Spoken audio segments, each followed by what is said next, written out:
You ask Tiger to solve. This deals with linear equations with one unknown. The final result is x equals -24. Let's solve it step by step. Simplify the expression. Break up the fraction. Find the greatest common factor of the numerator and denominator. Factor out and cancel the greatest common factor. Group like terms.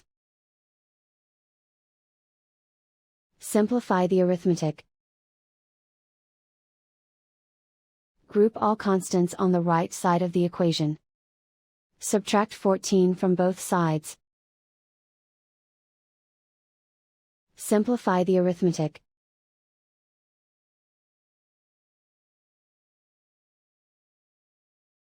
Isolate the x.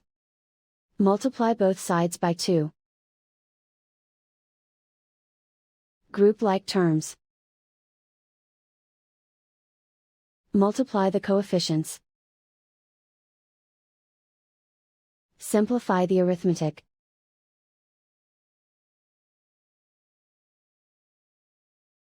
Convert the x into a positive number. Multiply both sides by -1. Remove the ones.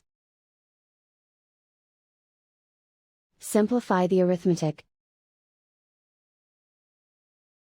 And so the final result is x equals -24.